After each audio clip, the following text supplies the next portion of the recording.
सोलापूर जिल्ह्यामध्ये HPCL, IOCL आणि BPCL ह्या तिन्ही गॅस कंपन्यांचे मिळून एकूण 94 गॅस एजन्सी कार्यरत आहेत। युद्धजन्य परिस्थितीच्या अनुषंगाने सोलापूर जिल्ह्यामध्ये कुठेही गॅसचा तुटवडा भासणार नाही या दृष्टीने प्रशासनाने कारवाई सुरू केली आहे।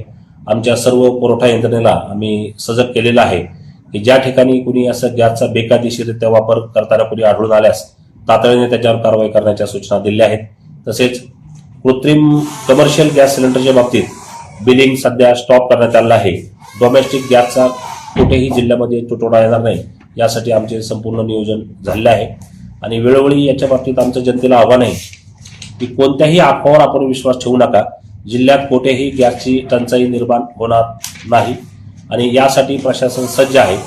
तरी जनतेला आमचं असं आव्हान आहे की अशा या परिस्थितीमध्ये आपण सर्वांनी प्रशासनास सहकार्य करायचं आहे आणि जर आपल्याला काही असं निदर्शनास येत असेल की काही ठिकाणी गॅसचा अवैध वापर होत असेल तर आमची यंत्रणा प्रत्येक ठिकाणी जरी पोहोचायला अडचण येत असेल तर आपल्या माध्यमातून आमच्या प्रत्येक तालुका कार्यालयाला आपण इन्फॉर्म करावं।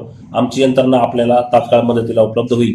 जिल्ह्यात कुठेही गॅस, डिझेल, पेट्रोलची टंचाई भासणार नाही यासाठी प्रशासन सज्ज आहे व वेळोवेळी याचा आढावा घेत आहे। संपर्क करण्यासाठी आमचे पुरवठा निरीक्षक आणि निरीक्षण अधिकारी यांचे नंबर आम्ही सर्व व्हॉट्सअप ग्रुपवर देत आहोत। प्रत्येक तालुक्याला आमची पुरवठा विभागाची एक स्वतंत्र अशी यंत्रणा आहे। तसेच आमचे तालुक्याचे तहसीलदार यांनाही बहारी पथके गठीत करून धाडी टाकण्याचे आदेश आम्ही दिले आहेत। या बाबतीत आजपासूनच कारवाई सुरू झाली आहे। ज्या ठिकाणी आम्हाला असं आढळून येईल की काही गॅस एजन्सी चालक किंवा काही व्यक्ती गॅसचा कृत्रिम टंचाई करून जास्त प्रकारात पैसे वगैरे जनतेकडून घेत आहेत अशावर आम्ही कारवाई करण्याचे निर्देश दिले आहेत। कमर्शियलच्या बाबतीत शासनाचे पुढील निर्देश प्राप्त होताच कमर्शियलच्या बाबतीत आम्ही पुढील कारवाई करू। आज रोजी शासनाने कमर्शियलची बिलिंग स्टॉप करण्यास सांगितलेलं आहे। त्यामुळे कमर्शियल सिलेंडर सध्या फक्त स्टॉप आहेत।